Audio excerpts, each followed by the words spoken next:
আপনারা শুনেছেন মিল্টন সমান্দার নাম শুনছেন না? বৃদ্ধাশ্রম খুলেছে, অসহায় মানুষের সেবার নামে বৃদ্ধাশ্রম খুলেছে, দুঃখী মানুষের পাশে দাঁড়ায়। আল্লাহর বান্দা, ভালো কাজ, মানুষ মনে করেছিল বাহবা পাওয়ার মতো কাজ করেছে। এরকম মানুষ প্রত্যেকটা জেলায় জন্ম নেওয়া দরকার। সবার কাছে অনুরোধ, আমার চ্যানেলটি দয়া করে সাবস্ক্রাইব করবেন। কেহই সাবস্ক্রাইব না করে যাবেন না, প্লিজ সাবস্ক্রাইব করুন।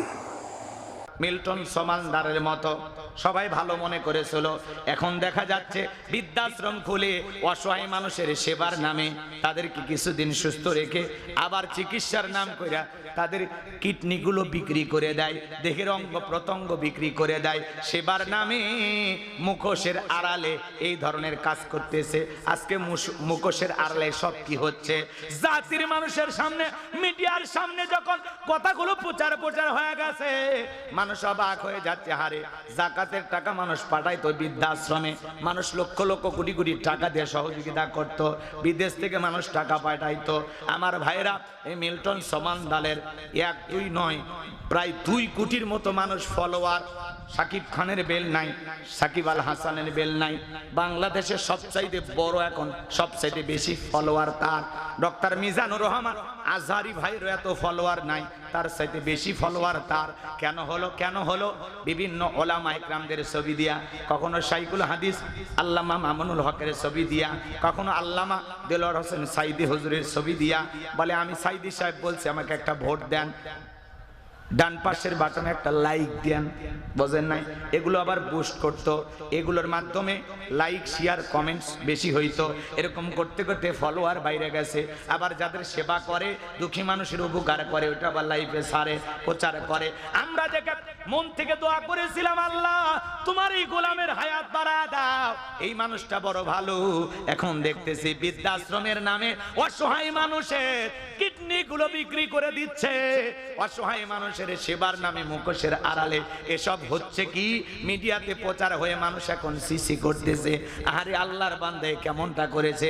বৃদ্ধ মানুষের কিডনি যদি বিক্রি করে, দেহের অঙ্গ প্রত্যঙ্গ গুলো যদি বিক্রি করে, এটা কি মেনে নেওয়া যায়?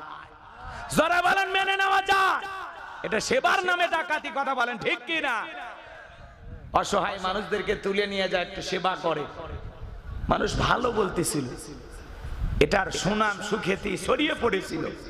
এখন আবার দেখা যাচ্ছে এটা আসলেই সে ব্যক্তিটা দোষী কিনা, এটা একটা সঠিক তদন্ত করে সঠিক রিপোর্ট বের করে জাতির সামনে প্রকাশ করা দরকার, কথা বলে ঠিক কিনা?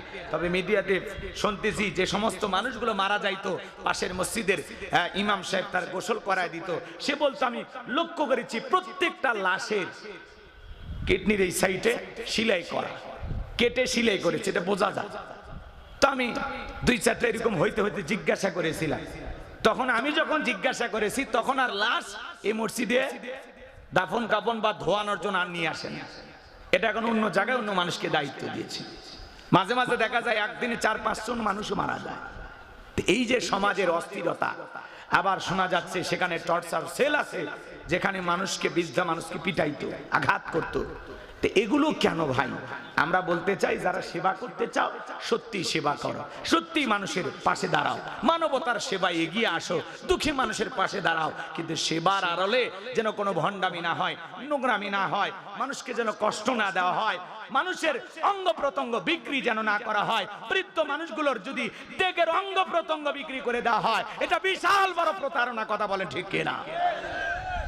এই ঘটনা যদি সত্যি ঘটে থাকে, আমরা এর বিচার দাবি করতেছি, এর তীব্র নিন্দা এবং ঘৃণা আমরা প্রতিবাদ জানাচ্ছি, কথা বলেন ঠিক কিনা? আমার ভাইয়েরা, কষ্ট হচ্ছে আপনাদের। তাহলে বৃদ্ধাশ্রমে খুইলা মুখোশের আড়ালে সব হচ্ছে কি? জাতির মানুষকে দেখার দরকার আছে না নাই? এজন্য মাঝে মাঝে এগুলোতে যে খোঁজ খবর নেবেন।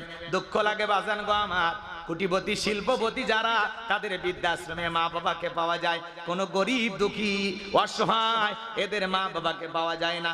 রিক্সা চালক, ভ্যান চালকের মা বাবাকে পাওয়া যায় না, কোন আলেম হাফেজের মা বাবাকে পাওয়া যায় না, কথা বলেন ঠিক কিনা? এই সমাজের সবচাইতে বেশি শিক্ষিত লোক, টাকাওয়ালা লোক, তাদের মা বাবাই বৃদ্ধাশ্রমে, তারা শেষ বয়সে মা বাবাকে বোঝা মনে করে। এই কথা বলে দূর দূর করে তাড়িয়ে দেয়। ওলামা ইকরাম জানতে পারে এই মসজিদের ইমাম সাহেব উনি কোনোদিন তার মা বাবার সাথে বেয়াদবি করবে না, কারণ আল্লাহ রাব্বুল আলামিন করেছেন কোরআনে ঘোষণা, ওয়াকাদ রাব্বুকা আল্লা তা'বুদু ইল্লা ইয়্যাহু ওয়া বিল ওয়ালিদাইনি ইহসানা। আমার আল্লাহ ডেকে বলে আমার ইবাদত করো, আমার গোলামি করো, আমার ইবাদতের সাথে আর কাউকে শরীক করো না। আমার ইবাদতের পর তোমাদের দায়িত্ব হলো মাতা পিতার খেদমত করা, তাদের সাথে উত্তম আচরণ করা, ভালো ব্যবহার করা। খবরদার যুবক রে, মা বাবার মনে কষ্ট দিও না। পিতামাতা খুশি, আরশের মালিক খুশি। পিতামাতা বেজার, আরশের মালিক আল্লাহ বেজার। এজন্য বিশ্বনবী বলেছেন হুমা জান্নাতুকা ওয়া নারুকা, তোমার পিতামাতাই তোমার বেহেশত, তোমার পিতামাতাই তোমার দোজখ। হে যুবক সুন্দরী বউ পায়া মার কথা ভুলে যাও না, বাবার কথা ভুলে যায় না। মা বাবার মনে কষ্ট দিও না। বইয়ের ভালোবাসা বইয়ের কাছে, মায়ের ভালোবাসা মায়ের কাছে, বাবার ভালোবাসা বাবার কাছে। কাউকে বেশি প্রাধান্য দিকে কারো প্রতি অবহেলা করা যাবে না। কথা বলেন ঠিক কিনা? যুবক রে, যারা রাগান্বিত হয়ে মা বাবাকে বাড়ি থেকে তাড়ায় দেয়, যাদের মা বাবা বৃদ্ধাশ্রমে পাঠায়া দিয়েছে, এরা মা বাবাকে বৃদ্ধাশ্রমে পাঠায়া দেয় নাই, মা বাবাকে তাড়ায় দেয় নাই, নিজের ভাগ্য থেকে জান্নাতকে তাড়িয়ে দিয়েছে, নিজের ভাগ্য থেকে জান্নাতকে আলাদা করেছে। কথা বলেন ঠিক কিনা? পিতামাতা খুশি, আল্লাহ রাস্তা থেকে তুলে কোটিপতি বানায়া দেবে। পিতামাতা বেজার, ওই 10 তলা 5 তলা বিল্ডিং থেকে আল্লাহ রাস্তার ফকির বানাইতে সময় লাগবে না। এজন্য পিতামাতার দোয়া নেবেন না, বদদোয়া। কথা বলেন না কেন? পিতামাতার খেদমত করতে হবে, মা বাবার মনে কষ্ট দেওয়া যাবে না, পিতামাতার মন খুশি রাখতে হবে।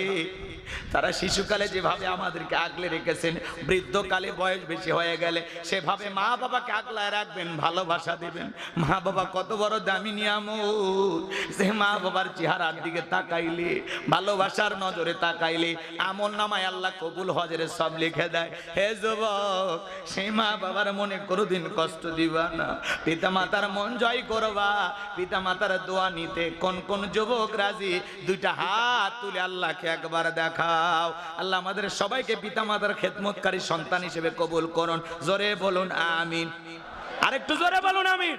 চাইলে একটি লাইক দিয়ে ফেসবুকে দেখে থাকলে ফলো করুন। আমাদের চ্যানেলটি সাবস্ক্রাইব করে পাশে থাকা বেল বাটনটি অন করে দিন।